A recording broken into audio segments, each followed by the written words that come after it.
Hello everyone, I'm meteorologist Charlie Ironmonger. Thank you so much for joining me today for your 2 p.m. news and weather updates from the First Alert Desk. Now we've got a breaking news story out of Williamston where a high school senior passed away in a crash that happened earlier this morning. Now the Highway Patrol says the accident happened around 6 a.m.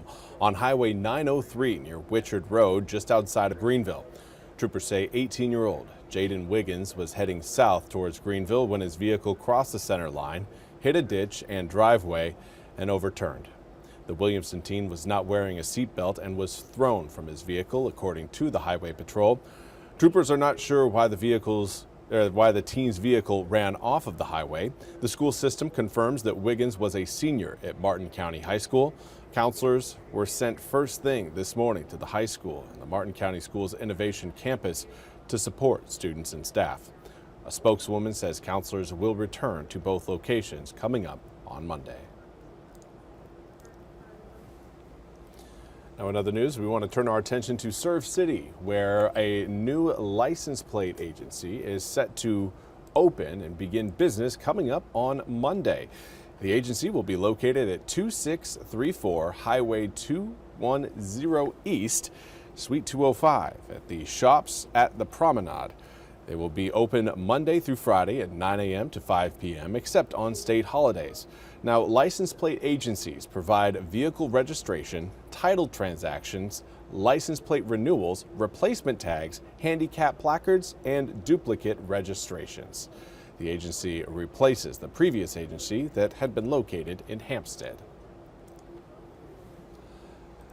And now we want to turn our attention to your weather forecast. Today has been a sunny day thus far. Continue to just keep an eye on it, check outside, look at the window and see again. We still have more sunshine across the east, but we are keeping an eye on the, again, it feels like it's just been continuous, just cloud cover stretching from Texas across the Mississippi River and really Ohio River valleys over the past several days. And we're still seeing cloud cover in those same areas from Texas to Oklahoma, Arkansas, Missouri, Illinois, Kentucky, Tennessee, even northern Mississippi. Again, all seeing some not only cloud cover, but even some storm activity today.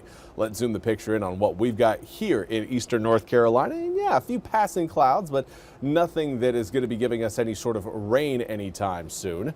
We actually take a look through our Greenville cam. Here's a look at what those clouds look like from down at ground level, or at least close to ground level. Grifton actually looking similar to what we've got in Greenville. Here's Grifton at 84 degrees, southwesterly wind at 14 miles an hour, and dew points in the mid 60s, which make 84 degrees feel more like 86. Now again, these clouds present, but not really going to be giving us a good chance of rain. That will change coming up later on in the forecast period as we head into Sunday. That's where we have a better opportunity for not only storms, but a possibility of strong to severe storms. Air temperatures right now in the mid to low 80s throughout most of eastern North Carolina are cooler along the Outer Banks, mid to upper 70s. For those of you watching in Beaufort, Hatteras, Ocracoke, Avon, all the way up towards Manteo, Nags Head, Kitty Hawk, and Kill Devil Hills.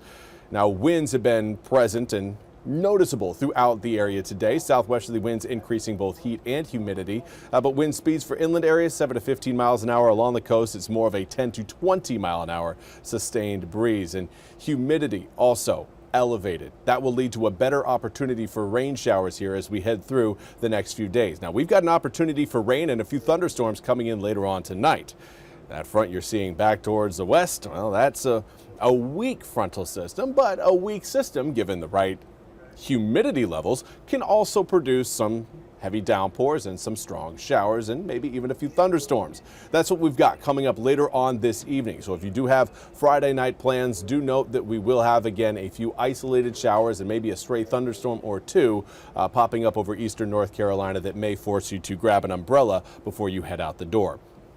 Saturday is going to be a day where we see partly sunny skies, maybe a slim chance of rain here or there, but the rain chances really ramp up as we head into Sunday morning as that frontal boundary starts to move through eastern North Carolina earlier in the day than what we would normally see. Whenever we're talking about severe storms, usually we focus on the afternoon and evening because that's usually when we reach the peak heat of the day. But because this is going to be a system that rolls in early on in the morning, we're likely going to be experiencing seeing severe storms at a time we're not really used to. Now, again, that's coming in for Sunday. Let's talk about what we've got later on this evening. And again, a few pop-up showers and maybe a few thunderstorms trying to make their presence felt in eastern North Carolina, but those will be fading as we head towards midnight. So not going to be an all-night thing, and certainly not going to be an everywhere type of rain event.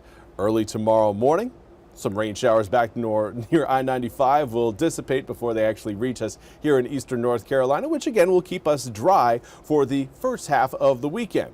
Then we get into your Sunday. Here's midnight, Saturday night into Sunday morning. And again, a few showers across eastern North Carolina, but your eyes obviously drawn off to the left-hand side of your screen there, seeing some heavy downpours and thunderstorms back towards Durham and Greensboro. That line of storms will be with us again as we head to the very early hours of Sunday morning. If you're one of those people who gets up early to head to church, you may contend with some of these thunderstorms early on in the day. Now, again, most of that activity will be pulling away from the coast as we head towards noon and lunchtime. But for right now, we are anticipating heavy rain that could lead to low visibility on roads. If you are, again, an early churchgoer, you are going to want to have that umbrella handy. Understand that there will also be some thunderstorms, so you may have some cracks of lightning. Make sure if you do hear those cracks of lightning, stay in your car, wait some time before, again, I'd give it around 5 to 10 minutes.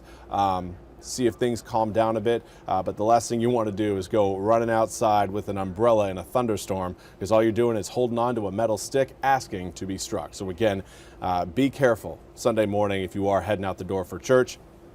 The storm activity will really wrap up once we get to around lunchtime along the coast, and then we're looking at some scattered light showers for the tail end of Sunday that could linger into Monday and Tuesday as well. But as we get into Monday and Tuesday, we'll have another opportunity, or a better opportunity, I should say, for a return of thunderstorms, particularly in the afternoons. Now, overnight lows will hold in the low 60s for Monday night and Tuesday night before returning to the 50s Wednesday, Thursday, and Friday nights. That will lead to lower humidity, making the tail end of next week feel a little bit more comfortable than what we're going to be dealing with as we head into Sunday, Monday, and Tuesday of this upcoming week. That's all we have time for today's 2 p.m. news and weather update from the First Alert Desk. I want to thank you all so much for joining me today. We'll be back with more news and weather coming up at the top of the hour, coming up at 3 o'clock. Until then, I hope you all have a wonderful Friday. And if I don't catch you, I hope you all have a wonderful weekend as well.